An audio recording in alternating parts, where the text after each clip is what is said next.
Everyone, तो कैसे हैं आप लोग। तो चलिए, हमने कहाँ तक की रीडिंग कर ली थी। हमने डिफरेंट लेवल्स तक की रीडिंग कर ली थी। तो अब हम हैंस से लेकर यहाँ तक की रीडिंग कंप्लीट कर लेंगे और इसके बारे में समझ लेंगे। तो चलिए समझते हैं, जल्दी जल्दी टाइम वेस्ट ना करते हुए। ठीक है, चलिए स्टार्ट करते हैं। तो हमें पढ़ना है टैक्सोनॉमी के बारे में। टाइम वेस्ट ना करते हुए हम जल्दी जल्दी टैक्सोनॉमी के बारे में पढ़ते हैं। ठीक है, तो ये आपका है, मैंने लिख दिया टैक्सोनॉमी। ठीक है, तो टैक्सोनॉमी क्या है? The scientific name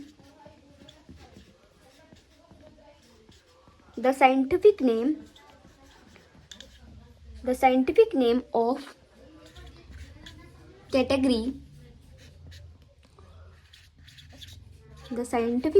category is taxon. ठीक है, तो ये क्या बोल रहा है कि जो तो ये क्या बोल रहा है कि, अच्छा पहले लिख लेते हैं फिर मैं आपको समझा दूंगी 1 मिनट में। ठीक है, it can also be called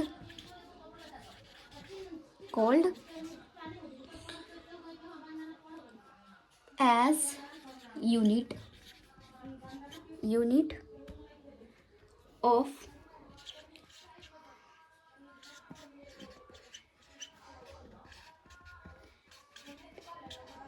classification, rank as। ठीक है, तो समझिए मैं क्या कहना चाहती हूँ, इस लाइन में क्या कह रहा है। The scientific name of category is taxon. तो जो भी हम ऑर्गेनिज्म का जो नेम है, उसके नेम के बेसिस पे भी और उसके करेक्टर के बेसिस पे हम उसे किसी कैटेगरी में डाल देते हैं और उसे हम टैक्सोन बोलते हैं, या फिर उसे हम यूनिट भी बोल सकते हैं। ठीक है, या फिर हम उसे टैक्सोन भी बोल सकते हैं, उस टैक्सोन को यूनिट भी बोल सकते हैं। और जब इस यूनिट का हम क्लासिफिकेशन करेंगे तो हम उसे रैंक में डाल देते हैं, नहीं तो ग्रुप में डाल देते हैं। तो ये जो कैटेगरी है, टैक्सोन है, यूनिट है, ये रैंक है, ग्रुप है, ये जो 5 चीजें हैं वो सेम है। ठीक है, नेक्स्ट पॉइंट है आपका द क्लासिफिकेशन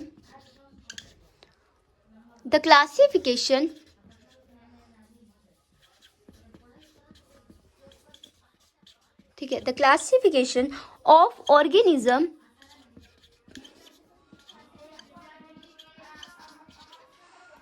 इन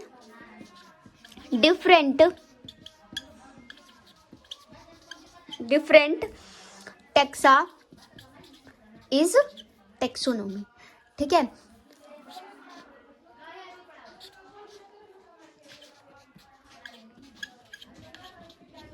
अब देखो, the classification of organism in different taxa is called taxonomy. क्या बोल रहा है कि जब हम ऑर्गेनिज्म का क्लासिफिकेशन करते हैं, उसे डिफरेंट टैक्सा में डालते हैं, तो उसी चीज को हम टैक्सोनॉमी बोलते हैं। मैंने आपको बताया था ना, हर चीज टैक्सा है।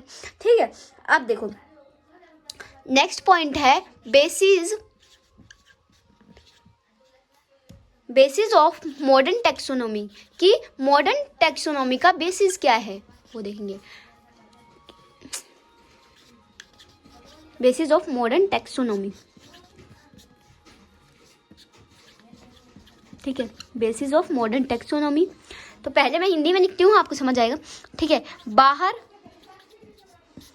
प्लस अंदर plus C plus D plus E. आप देखिए, बाहर का क्या मतलब होता है? मॉर्फोलॉजी,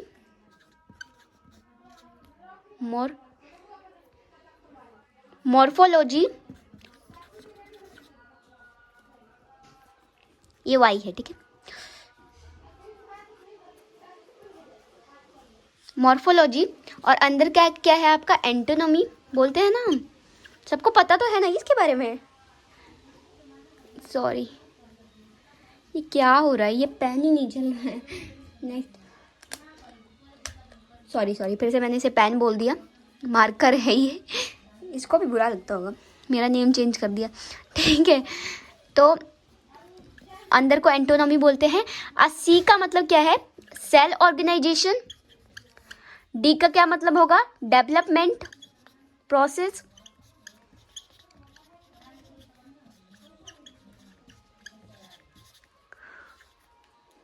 और ई का क्या मतलब है आपका? Ecological development. ठीक है, आई होप इसमें थोड़ी राइटिंग नहीं समझ आ रही होगी, लेकिन मैं बोल रही हूँ साथ साथ, तो सही में आपको स्पेलिंग का मिस्टेक तो नहीं होना चाहिए। इकोलॉजिकल प्रोसेस, ठीक है, तो ये समझ आया आपको। आप देखिए बेसिस ऑफ कन्वेंशनल टेक्सोनोमी क्या होता है। बेसिस ऑफ मतलब कि आप टेक्सोनोमी कैसे कर सकते हैं, उसके बेसिस क्या है। Basis of conventional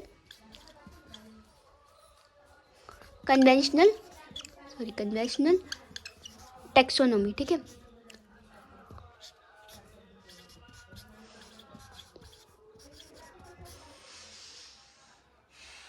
taxonomy first है आपका। पहले हम क्या करेंगे, अगर हमें टेक्सोनोमी करना है तो पहले हम क्या करेंगे, आइडेंटिफिकेशन, ठीक है, सॉरी, पहले हम क्या करेंगे, करेक्टराइजेशन, यानी कि पहले किसी भी ऑर्गेनिज्म का करेक्टर देखेंगे, ठीक है, करेक्टराइजेशन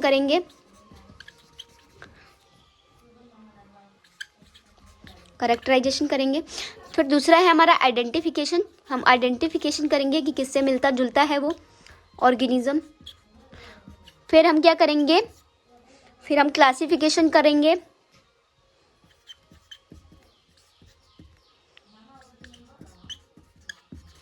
और फोर्थ हम क्या करेंगे, नोमेनक्लेचर, उसका नाम रख देंगे। तो आइए आगे समझते हैं, इतना सबको समझ आया होगा आई होप। अब हम नेक्स्ट टॉपिक पढ़ेंगे सिस्टमैटिक्स के बारे में, ठीक है। सिस्टमैटिक्स के बारे में, तो सिस्टमैटिक्स क्या है, इसमें आपका टेक्सोनोमी भी आ जाएगा प्लस इवोल्यूशनरी रिलेशनशिप आ जाएगा।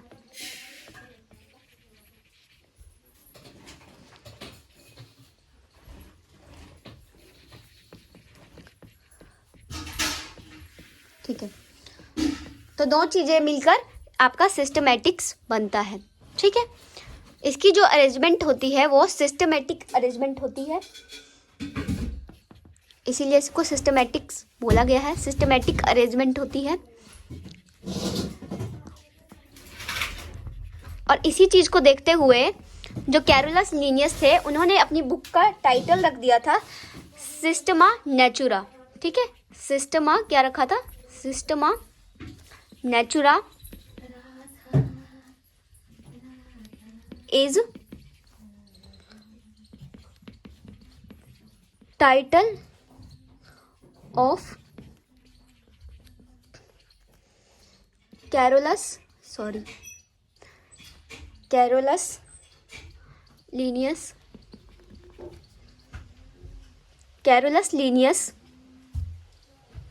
बुक, ठीक है। अब एक चीज और कि ये टेक्सोनोमी से बड़ा ब्रांच है। क्यों, आपको ऐसे ही समझ आ रहा है टेक्सोनोमी से बड़ा होगा, क्योंकि इसमें एक चीज और आ गई, ठीक है। दो चीजें मिलकर सिस्टमैटिक्स बन रहा है। तो ये एनसीईआरटी में लिखा हुआ है कि systematics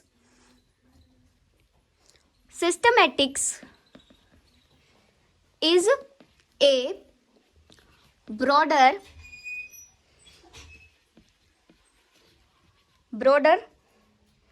branch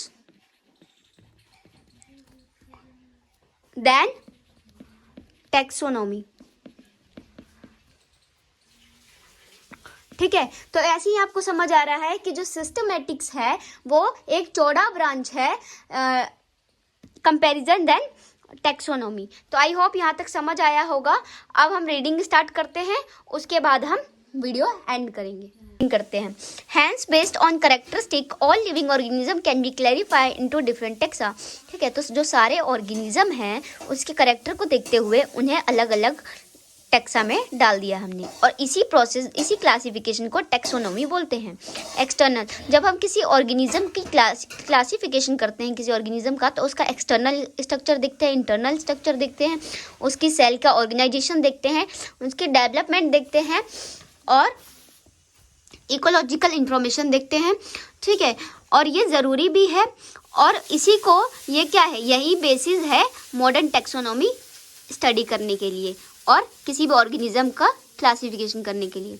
hence characteristic, identification, classification and nomenclature, जैसे कि मैंने अभी अब बोर्ड पे बताया आपको कि जो पहले हम कैरेक्टर देखते थे ऑर्गेनिज्म का, फिर हमने आइडेंटिफिकेशन किया, फिर हमने क्लासिफिकेशन किया कि कौन से किंगडम में है, कौन से फाइलम में है, और उसके बाद उसका नोमेनक्लेचर यानी कि नाम हमने लिखा, और इसी को हम टैक्सोनॉमी कहते थे। ठीक है, तो जो टैक्सोनॉमी है, taxonomy is not something new, taxonomy कुछ नया नहीं है। Human beings have always been interested in knowing more and more about the various kind of organism. Humans जो थे वो उनको हमेशा अपने ऑर्गेनिज्म, जो भी हमारे डाइवर्सिटी में ऑर्गेनिज्म है, उनके बारे में ज़्यादा से ज़्यादा जानने की इच्छा रही है, particularly with reference to their own uses. ठीक है, वो इसलिए भी जानना चाहते थे अपने यूज़ के लिए भी। काफ़ी ऑर्गेनिज्म तो हमें यूज़ में आते हैं ना। ठीक है, तो जो पहले के जो लोग थे, in early days human beings needed to find source for their basic need.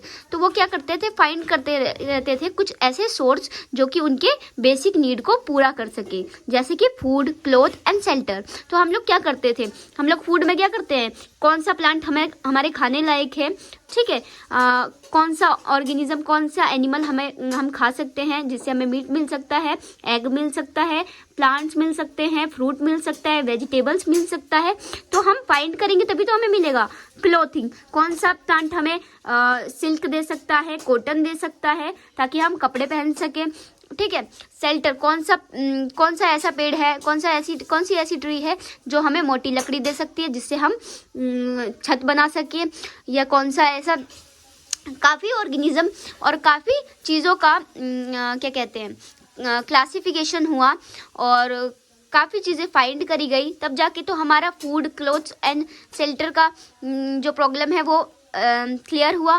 ठीक है, तो पहले के लोग क्या करते थे, the earliest classification were based on their uses various organism. तो पहले क्या था, पहले जो क्लासिफिकेशन स्टार्ट हुई थी वो ऑर्गेनिज्म से ही स्टार्ट हुई थी। अब ह्यूमन बींग्स बस ये नहीं जानना चाहते कि ऑर्गेनिज्म कितने टाइप के हैं, वो ये भी जानना चाहते हैं कि हमारे जो ऑर्गेनिज्म है डाइवर्सिटी में, उनका रिलेशन क्या है एक दूसरे से। This branch of study was reference systematic, और इसी चीज़ को हम सिस्टमेटिक्स बोलते हैं। The word systematic is derive from Latin.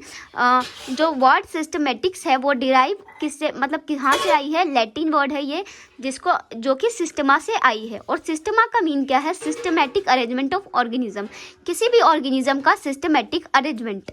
ठीक है, जो लिनस जो साइंटिस्ट थे, उन्होंने इसी की वजह से अपने बुक का टाइटल रख दिया Systema Natura.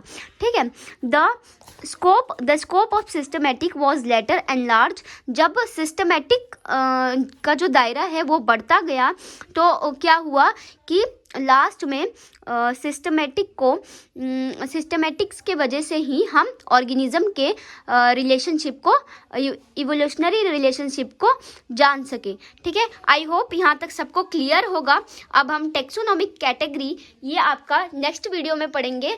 Thank you so much. अगर मेरे वीडियो का पढ़ाया हुआ आपको समझ आ रहा है तो प्लीज़ लाइक करें, कमेंट करें प्यारा सा, एंड मेरे चैनल को सब्सक्राइब करें। Thank you so much everyone, bye bye.